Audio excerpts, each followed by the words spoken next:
Hello friends, joint family Chowdhury পরিবারে তোমাদের সবাইকে স্বাগত জানাচ্ছি। আর আমি তোমাদেরকে একটা কথা বলছি, যেটা হলো আমি কিন্তু বর্তমান এখনও ডিগবয়ে আছি, আরও কিছুদিন আছি। তো আমি এখানে যখন আছি আমি এখানেরই ভিডিও দিচ্ছি। ভিডিওগুলো একটু অসুবিধা হচ্ছে একা হাতে, তো যাই হোক তোমরা একটু ম্যানেজ করে নিও। তো সেটাই বলার ছিল। আচ্ছা ঠিক আছে, এখন চলো, এখন আমি একটা রান্না করেছি কলার কোপ্তা, তো সেটাই তোমাদের কাছে শেয়ার করব আজকে। তো চলো, আজকে কলার কোপ্তাটা হবে, যেহেতু আমি দুটো কলা নিয়ে নিয়েছি, কাঁচা কলা, আর একটা বড় আলু নিয়েছি। তো যাই হোক, এগুলো আমি সব চটকে নিলাম, বাকলগুলো ছুলে, আর তাতে দিয়ে দিলাম হলুদ গুঁড়ো, নুন। আর নুনটা পরিমাণ মতনই দিয়েছি, কারণ তরকারিতে তো নুন পড়বেই, বেশি দিলে বেশি হয়ে যাবে, অল্প করেই দিয়েছি। আর সাথে দিয়েছি কালো জিরে, আর দেব একটু রিফাইন তেল। রিফাইন তেলটা না দিলেও হয়, তবুও আমি একটু করে দিয়েছি, স্বাদ হবে।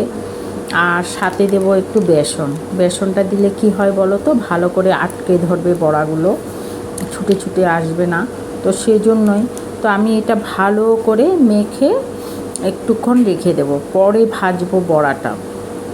আর এই দিকে কি বলো তো, আমি এটা রান্না করব আলু দিয়ে। আলুগুলো ছোট ছোট করে কাটা হয়েছে, তো আমি এগুলো না ভেজে নিয়েছি একটু।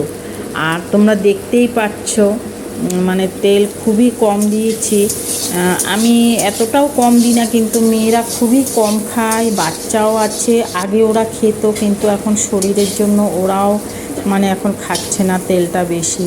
তো আমাকেও সাবধান করে দিয়েছিল, তো আমি ঢেকে ঢেকে আলুগুলো খুব কষ্ট করে কিন্তু ভেজেছি। যাই হোক, আলুগুলো কিন্তু সুন্দরই ভাজা গেছে। আর যা বুঝলাম, তেল কম খাওয়া সত্যিই ভালো। আর এই দিকে আমি আবার কড়াইতে যে পেস্টটা করে রেখেছিলাম কাঁচা কলা আলু দিয়ে বেসন দিয়ে, তো সেটার আমি বড়া বানিয়ে নিচ্ছি। আর দেখো, আমাদের মতন কিন্তু ওদেরও একটা লোহার কড়াই আছে, এটাই মজা লাগছিল লোহার কড়াইয়ে বানাতে। তো আমি সুন্দর করে তেল দিয়ে বড়াগুলো উল্টে পাল্টে লাল লাল করে ভেজে নিলাম। তো সত্যি কথা বলতে কি, তরকারিটা কিন্তু খুবই টেস্ট হয়েছিল, কলার কোপ্তার তরকারি। মানে খুব খুব টেস্ট হয়েছিল। মেয়ে খেয়ে, জামাই, নাতি সবাই খেয়ে খুব ভালো পেয়েছিল।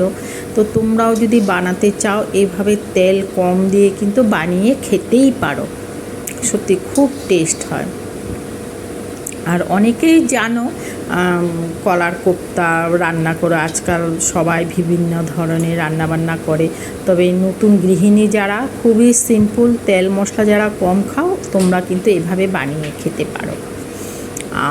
আর এটা বানানোর কারণও হচ্ছে, তোমরা দেখতেই পেয়েছো, আমার মেয়ের এখন 9 মাসের প্রেগনেন্সি। তো বলেছে যখন, এটা তো বানাতেই হয়, আমাদের মধ্যে তো একটা মানে নিয়ম আছে, এই সময়টা যেটাই খেতে চাইবে মানে বানিয়ে খেতে দেওয়া হয়, না হলে কিনে হলো মানে এনে দেয় এই সময়টা।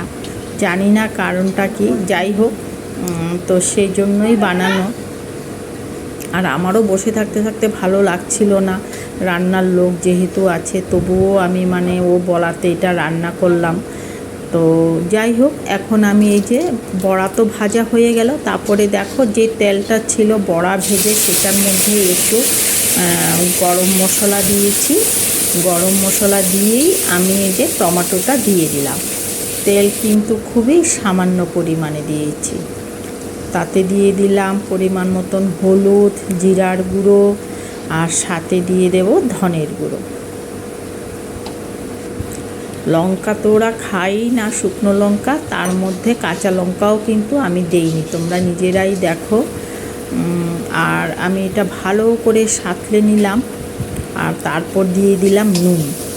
আমি কিন্তু এখানে কাঁচা লঙ্কা পেস্টও দিইনি, গোটা গোটা কাঁচা লঙ্কাও দিইনি, কারণ মেয়েই না করেছিল, ওর বাচ্চা আছে যেহেতু।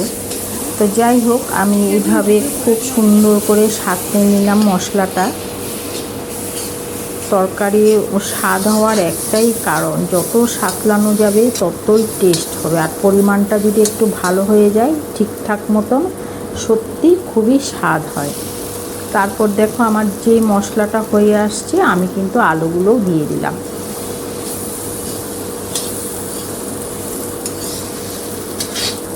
তো যাই হোক, এই রান্নাটা খেয়ে কিন্তু সবাই খুব ভালো পেয়েছিল, আমার জামাই, নাতি।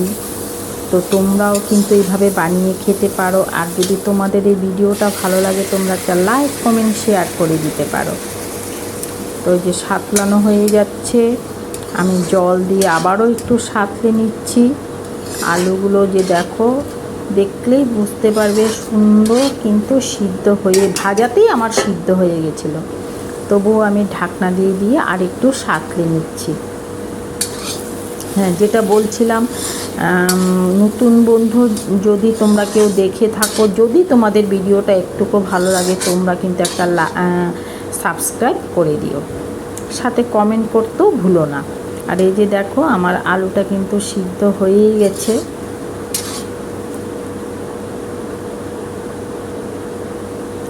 আমি কিন্তু এই রান্নাটা যখন করেছিলাম, এটা কয়েকদিন আগেরই রান্না, 2-3 দিন আগেরই রান্না।